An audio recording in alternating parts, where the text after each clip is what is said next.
in 2004, the market had a very specific problem. That one, people had share certificates. That two, the kind of places or the structure of the market, if I may put it that way, was such that your securities and your shares are not held centrally. They are held by different entities in the market. So CDSC was introduced to solve a number of problems in the capital markets. One was to centralize the custody of shares, and two, to provide what we call settlement services. Settlement services means when you buy or sell, if you're supposed to get your money, you get your money. If you're supposed to get securities, you get securities. So when trading happens at the NSE, we complete that transaction. So in 2004, CDSC was founded, and we are a private limited company. Please don't let the name corporation fool you, if I may use the term. We are actually a private limited company with institutional shareholders, and we consider our mission as a private company that does public good. And we are regulated by the Capital Markets Authority. Everything we do and anything we do, we are under strict oversight by the regulator and in partnership with them in terms of the products we do, the services we offer to investors, etc.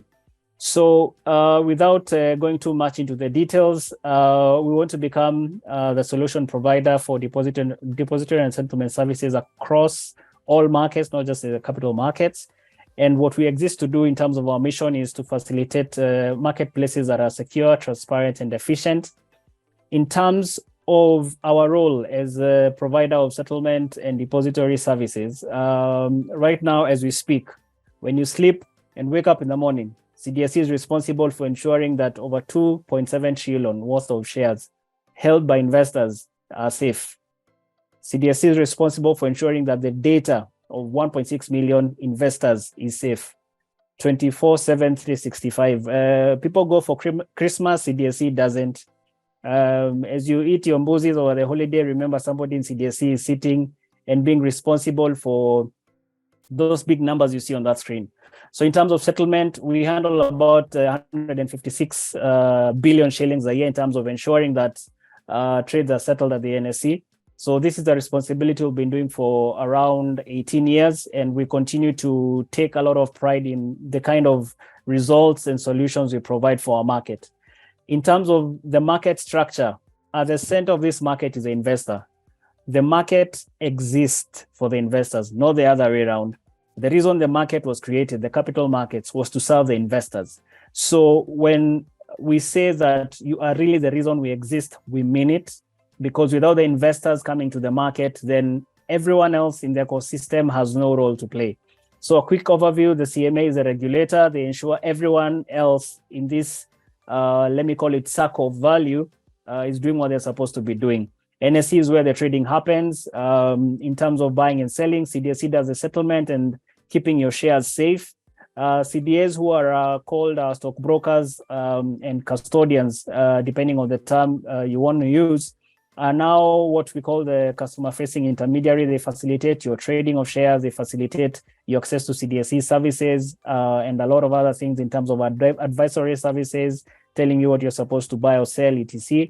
And issuers are the people who actually now bring what we call, quote unquote, the shares to the market. They list their shares on the market because they want capital or have other objectives. And then we as investors participate in buying and selling. And that's how they derive value from the market as you do the same. We can see the hands coming through. Be sure we'll have a session for Q&A. So registrars are agents of the issuers in terms of maintaining the registrars, the register of investors, etc. So in a very high level view, just minding time, that's the market ecosystem.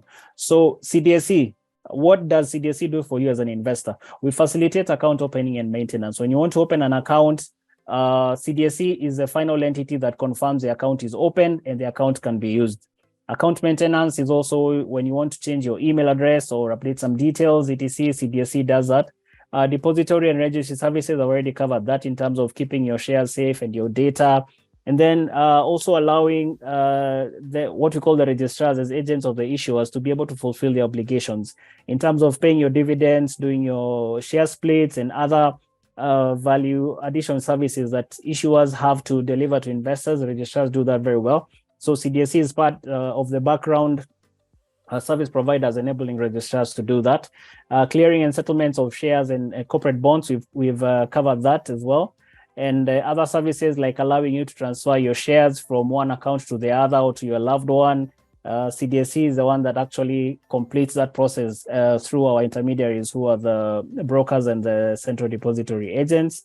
And then other things like pledging and releasing your securities, using them as collateral to get loans. We have a very interesting product called Mkopo Hisa that allows you to use your securities to get as collateral to get loans. So a very exciting thing there, and that's a service that CDSC offers as well. Share mobilization is if you have a share certificate, my friend, you're behind the times.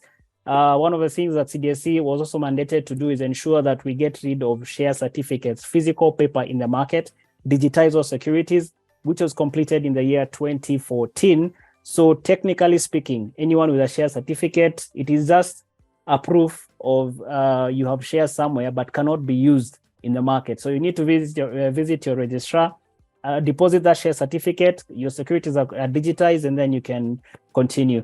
Securities lending and borrowing, a big one. Most of us, let me say some of us really, we buy securities for the long term. And as a believer of generational wealth creation, I think I understand that concept very well, that you buy shares, you want to use them later for yourself or for your family and needs that may come in the future. Securities lending and borrowing does two things. One, it allows you as a holder of securities to gain income from your securities as you hold them. So you lend them out and somebody can borrow them and execute their strategies on the Nairobi Securities Exchange. The flip side is for borrowers. As the lender is lending them at an interest rate, they're earning some income from those securities. They're not just idle sitting in the CDS account. The borrower now has the opportunity to execute different trading strategies like short selling, their trading, etc., based on their expertise. Then they get some value from that as well. So I think these are some of the products and services we offer to the market. Please be on the lookout for more engagement on this. I think I want to hand it over to Robert to take it from here, because we are here to learn on how to make decisions in the capital markets. So without further ado, I think, Robert, I'll hand it over to you. I'm eager to hear what you have to share with us. So I just want to keep quiet and then hand it over to you as the pro in the house to help us through this session. So thank you, guys. We'll continue to answer the queries as they come in. We look forward to this session. Asanteni sana. Have fun. Robert, over to you. Yeah, thank you very much, Mumo and CDSC, for the opportunity. And thank you all investors for joining this session. So today it will be a conversation. So when we talk about money, just like anything else, I believe that it is important for us to have a conversation so that it can become part of our day-to-day conversations. So going right into what we are looking at today is just to be in a position whereby once you are interested in the stock market, at least you should know how you are going to get some income or benefits for investing in the stock market. So it's always important for you to know the why and also understand how the stock market works. So a disclaimer is that today's session is an informational session, so it's about education, but then later on you can hone your skills and then you can work with the respective market intermediaries to get started in the stock market. If you have any further questions, they can always guide you on the specific shares before you get started. So I would also like to remind us that investing in shares is generally for the long term. So that's what the capital markets are for. So it's important for you to ensure that you look into your personal finances first, have an emergency fund, so that when you get into the stock market, you are aligned with how the stock market works. So generally, two ways to earn some sort of income from the stock market. There are two ways. So either the value of your portfolio can go up. So that is through share price appreciation. And the other way is when the companies that are listed, they pay part of their profits as dividends. So usually that one comes to you as an investor, And of course, we encourage you to reinvest it, since we say that investing is the goose that lays the golden eggs. So it's very, very important to ensure that that dividend also will give back to more dividends in future. Then you'll just see your investment going up in time. So that is known as compounding. Yeah, so it's important to have that. So you should have a journal where you write down why you are interested in the stock market, how will it help you with your personal finance goals. Probably you want down payment for buying a house, you want to buy a piece of plot 3 years from now, you want to be able to retire 10 years from now, whatever reason, which is very personal to you, you should have it for you to make that connection. Yeah, so that's very, very important and it's as personal as it gets. Yeah, so some of the benefits of investing in the stock market, we know that there are different investment asset classes or options, but the beauty of stock market is that since there are many people who can buy or sell shares, we have what is known as liquidity. And in a layperson's language, liquidity is the ability to buy or sell shares. So when you place a buy order, you can get people who are selling. And when you place a sell order, you can get people who are buying. So that means that if you want to sell, then it is much easier than some asset classes like real estate, where probably it will take 6 months, 1 year, or even sometimes 18 months for you to be able to find a buyer and close the sale. So the whole idea is to understand that different asset classes are for different reasons, and liquidity is really a big factor for you as an investor. Then there's the element of transparency. So if you look at the news today, or just this week, you'll find that there are banks that have released their results. So from last week, so far, for Q3, which is the period that ended in September of 2022, we have banks such as KCB, Equity, they've released their results. NCBA released today. And on 11th of this month, Safaricom released. So that element of you being updated on a regular basis helps you to get informed about what is going on. So you know those biasharas that we usually have whereby you actually don't know what is going on. I was in some private business with some friends, and it was like an abomination to ask for updates even 6 months down the line. So these are scenarios whereby you get updated regularly. You also participate in annual general meetings. So that's a benefit, since you get information which can help you to make decisions. And of course, we have some of the most relevant people in the business scenes managing some of these companies. So you can look at the local stock market. So I want to know from the chat, who are some of the leaders that you admire who are leading listed companies? So just let's say the top companies that you know, who do you admire in terms of their professional qualifications? So you can type on the chat. Because basically when you invest, when you are investing in a company, it's like you are trusting the person who is running the company, the top management, the board members. You believe that there are people who are qualified and there are people who are competent. So I can't see anything on the chat. Okay. So let me see on Q&A. Okay, someone says people like Joshua Igara. Okay, who else? So it's important for you to know that when you're investing in a company, you're implicitly saying that you trust the management and their reputation plus the board. So that's one advantage. If you believe that someone is a good manager and you can trust them, then when you're investing, that is also some sort of boost to your confidence that you can invest in the long run. So that's very, very important.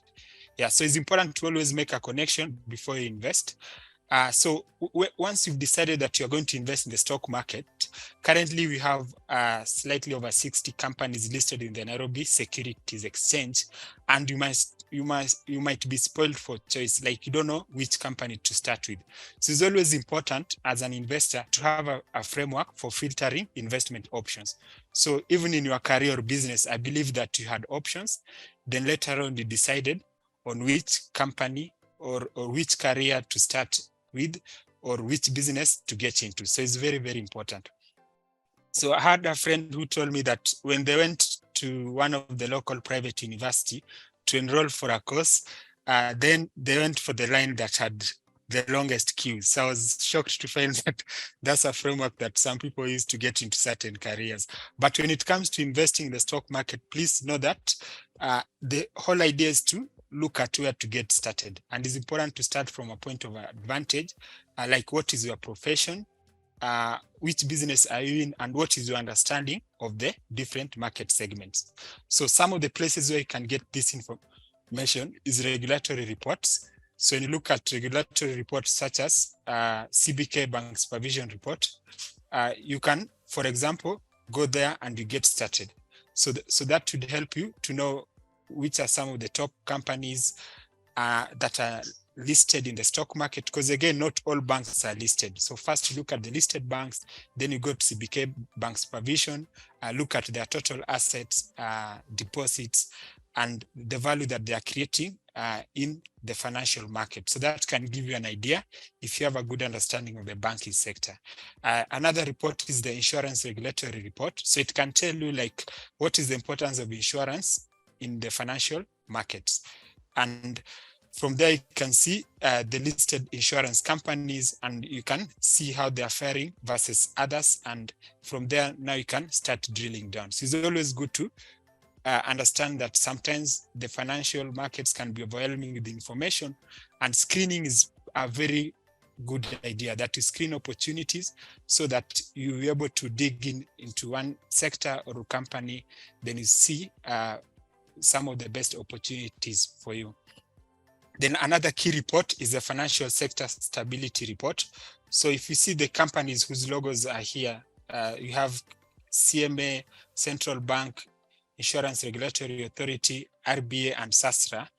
So they are some of the key financial market regulators in Kenya, and they usually have a joint report known as Financial Sector Stability Report.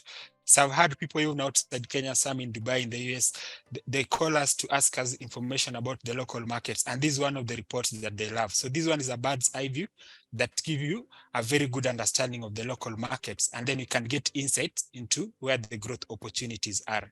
So SASRA report again is key, just understanding the circle, ecosystem, and you can see some of the areas they're investing in. So you might not be able to invest in a circle, but if you see that probably they're going big in technology or they're rolling certain aspects in their industry, it might be a regulatory requirement. So that means that you might want to look at companies that are supporting them with infrastructure as an investment opportunity.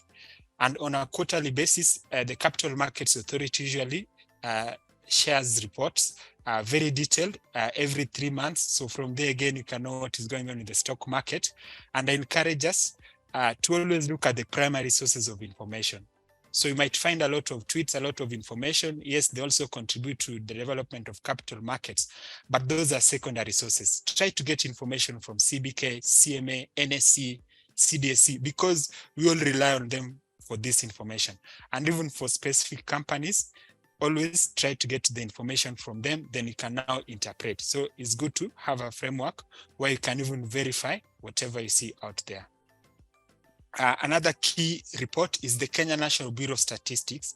So this is the mother of all statistics in Kenya. So whether you want to learn something as a professional, what is going on in your industry, or as a business person, if you want to know the number of M-Pesa transactions, the number of tourists who came to Kenya in the last year, a lot of information, the agricultural sector, everything is there, and that can give you a good idea in terms of pointers. So later on now you can dig down and drill in and find the opportunities in the specific sectors that you think are going to matter in the coming years.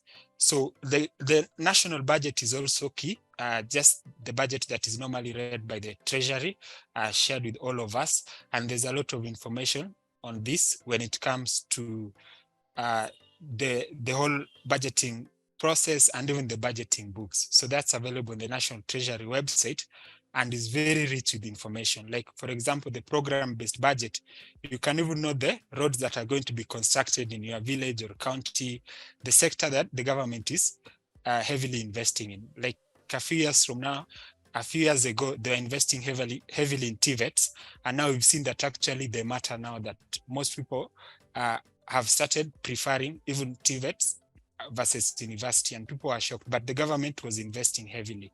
So there's a lot of information in terms of pointers that can tell you where the opportunities of the next coming years are going to be. They even share the number of people that they expect to graduate from high school, university, and that can help you to know which sectors will matter in the coming years. So it's always important to have a framework of originating ideas, then you drill down and you spot the opportunities to look deep into. So some of the other ways of looking at this is you can go to the Nairobi Securities website. So these are the various sectors of listed companies. So you can see we have banking, we have commercial services.